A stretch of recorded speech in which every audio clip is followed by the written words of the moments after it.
Magandang umaga sa ating lahat. Magandang! Kamusta po ang mga nagandang trabaho? Magiganda pa rin. Sabi ko nga. Saan pa ako papwesto para hindi sa microphone. Pero baka mas maganda yung isang microphone. Hindi ba ako magpalit? Sumasabay ko gawin yung dalawang microphone. Bong Roman, Vice Mayor Dr. Sa mga konsehal po natin, siyempre sa mga barangay officials, sa pangunan ni Kapkin, mga kagawad, sa ating mga HOA officers, sa pangunan ni Pres Nino, magandang umaga po sa inyo, sa lahat po ng mga residente natin. Siyempre, batiin ko na rin po yung mga kasama natin sa LGU, pati na rin sa BFP. Kasama po natin ang ating, dyan ba yung mga bumbero natin, kasama po natin sila. Pag may inauguration ng dry standpipe, dahil nakailan na rin po tayo sa Lungsod Pasig ng inauguration ng dry pipe.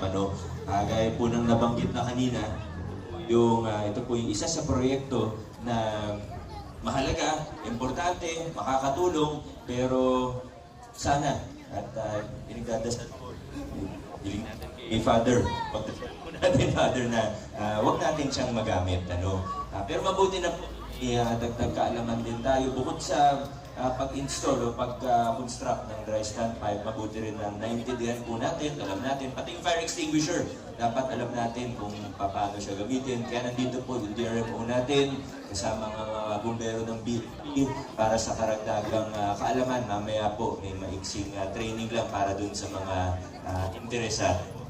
At bukod po sa dry standpipe, kaya po nang napapansin po ninyo, bago na rin po ang gate natin. Baka hindi pa napansin ni Bong Roman. Makatitiyak po kayo, sigurado po tayo na maayos, matibay po yan. Hindi yan basta mayuyupi, hindi yan basta masisira. Tatagal po yan. Pag hindi po tumagal yan, sisingilin natin si Engineer Arta. Ayan po siya. Tingnan niyo po ng maigi ang ating city engineer.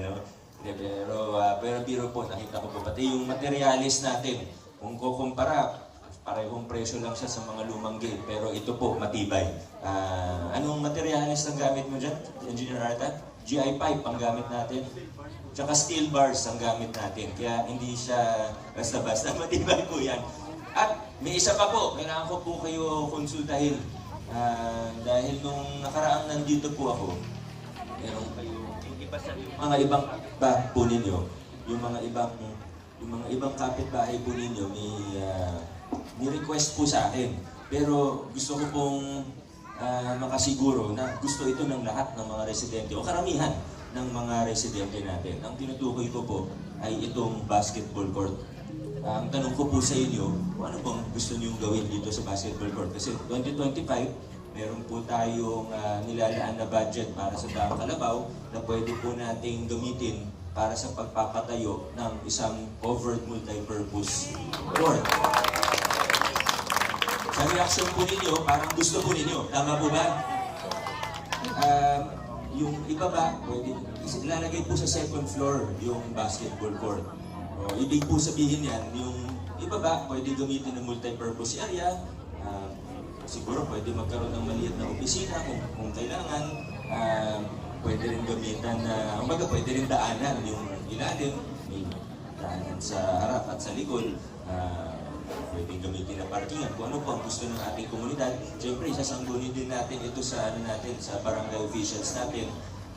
Meron na kasing draft na program of work or perspective pa lang pala yung engineering department natin. So papakita ko rin muna kay Kapitan kung okay po sa barangay. Kung okay po sa barangay at okay po sa inyo, pwede po natin siya gawin ng 2025. Okay lang po ba? Hindi po mas nanay. Mamaya, kausapin ko po kayo mamaya.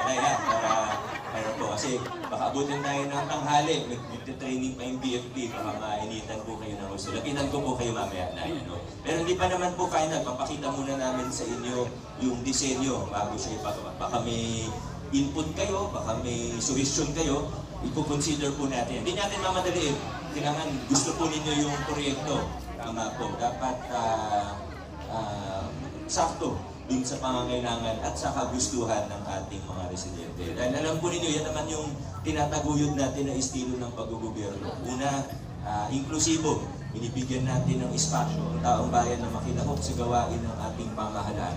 Una po sa pamamagitan ng mga organisasyon, civil society organization, gaya ng HOA, pero higit pa ron, dapat may magandang konsultahan. Hindi po yung magpapatayo na lang yung gobyerno na hindi man lang kinonsulta ang tao. So pamamagitan na rin po ng HOA, aasahan ko po na pag kinausap ko po ang inyong HOA ay kinukonsulta po nila ang bawat residente natin sa 123 po. Kasi yun naman po ang primary na beneficiary po natin dito. Higit sa gusto natin maging inklusibo ang ating pamahalaan, ay pilit din natin na pinataguyod ang isang pamahalaan na transparent, bukas, walang tinatago, baga, nakapaglat lahat, pwede nyo tingnan ng kahit ano. Ito pong project natin ngayon, sa halagang 2.28 million po ito. Nandiyan na, nakapaskil naman po ito. Mahaba ba ito? 154 meters yung sa 1, 83 meters. Bukod sa mga cabinet at fire hose at Chinese connection po, no? Yung sa DK2 nasa 83 meters, yung sa 3 naman ay nasa 30 meters po yan. So makikita po natin, tama, maayos po yung presyuhan po natin. At yan po, pati sa lahat, may mamalag. Nabanggit kanina ni Kong Roman, lumipat po kami dito pansamantala. Siguro more than 2 years din po kami mananatili na malapit dito. Barangay Rosario, pero kumbaga, 2 tumbling na lang mula sa inyo, Kaya hindi na kayo masyadong mahihirapan. Pero temporary lang po yan. Talagang babalik pa rin po tayo sa main City Hall site o sa City Hall compound po talaga natin. Pero siyempre, mula demolition hanggang construction, na siguro, nabalitaan nyo na naman po yun, At alam nyo naman siguro naintindihan na ng bawat Pasigueño sa ngayon kung bakit nasimulan yung proyekto, bakit natin naisipan na gawin yun. At pati yung costing, hindi pa kasi final. Sinusubukan pa natin mapababa siya ng konti. I-announce ko naman po yan. Pero muli po, ang importante sa lahat, malaki man yung proyekto o mas maliit katulad ng dry stand pipe at hanggang sa kahit yung mga goods. T-shirt man yan, pintuan, building, multi-purpose, kalsada, lahat po pinapakita natin kung saan napupunta ang taxpayers' money. Yung pondo po na mula sa kaban ng bayan, pinapakita po natin lahat. Bukas tayo, pati sa kritisismo, wini-welcome po natin yan. At sa totoo, yan naman po kasi ang lagi po natin iniisip ay hindi yung kung ano lang yung maganda para sa nakaupo. Hindi lang kung ano yung maganda para sa nakaupong mayor. Kasi kung politika lang iisipin ko, edi huwag na natin gawin yun. Basta mag-project na lang ako na mag-project, di po ba? Pero ang iniisip po kasi natin, hindi lang yung para sa akin.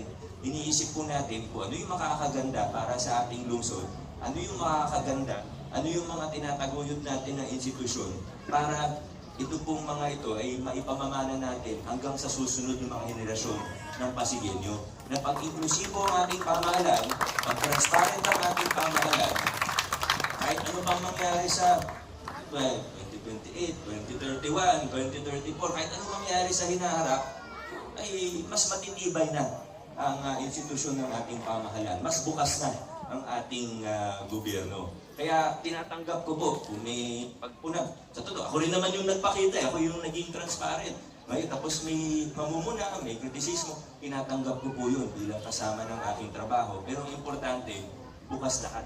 Kita po natin ang lahat ng nangyayari. Kung tutuusin, alam po ninyo, pag naisip po natin, kasi siyempre nire-review ko rin, hindi lang po ano yung ginagawa natin ngayon. Inaaral ko rin ang kasaysayan natin. Saan ba nagmula yung City Hall natin? Lahat po, pinag-aaralan po natin yan kasama ng mga team. Ito po, tanong ko po madalas ngayon sa mga nakakasalubong ko. Kapag tinatanong po ako, di ba, yung City Hall natin ngayon, yung City Hall, sa totoo, medyo malaking project po talaga. Muli po, hindi pa final yung costing, pero abot po talaga ng multi-billion yan. Kasi napakalaki po yan 40,000 square meters of office space ang gusto natin, tapos bubuksan pa natin yung plaza sa gitna hanggang revolving tower, makikita na po siya mula sa Caroncio Avenue. Yung malaking proyekto po talaga. Pero ang tanong ko po sa inyo, yung lumang mga pinatayong building ng gobyerno, yung City Hall po Old City Hall po natin, meron po ba dito na alam kung magkano po siya? Ilan building? 4 na building po yun. Di ba ngayon, ang diling magsalita, ang diling mamuna, ang diling maggana ng kritisismo. Pero, nung araw, alam po ba natin kung magkano yung pinatayong City Hall? Kahit isa po sa atin, walang may alam. Wala pa akong nakausap sa ilang taon po kung nag-iikot sa Pasig. Wala pa akong nakausap na alam kung magkano pinatayo, magkano yung halaga ng lumang City Hall. Kahit yung renovation na huli, walang pumira. Pero ngayon po, muli po, tinataguyod natin ng isang pamahalaan na bukas. Papakita ko hanggang sa huling sentimo na ginagastos po natin, ipapakita sa dahil wala po tayong tinatago, papakita po natin. At ito mga pagbabago, yung mga reforma, bukod sa pagsugpo sa pagkaroon ng pabilis natin ng gobyerno, yung mga anti-corruption measures na ginagawa natin. Bukod pa po dyan, muli po yung mga nabanggit ko kanina, ito po talagang layunin natin dito, yung pangarap natin dito sa lahat ng ginagawa natin. Lagi natin iniisip ano yung maganda para sa lungsod natin sa pangmatagalan, para sa mga susunod na henerasyon ng mga Pasigueño. Maraming salamat. Congratulations po sa atin. Maraming salamat, Mayor Vico. Maraming salamat, Vico Soto. At kung hindi na po kayo makapaghintay para sa ating ribbon cutting ceremony, kaya naman, inaanyayahan ko po kayong lahat na tumayo ang ating city officials, barangay officials, at ang lahat para saksihan ang pagtuguran ng ating installation ng Tri-Star Pipe at blessed na rin ang ating gate dito sa DK1.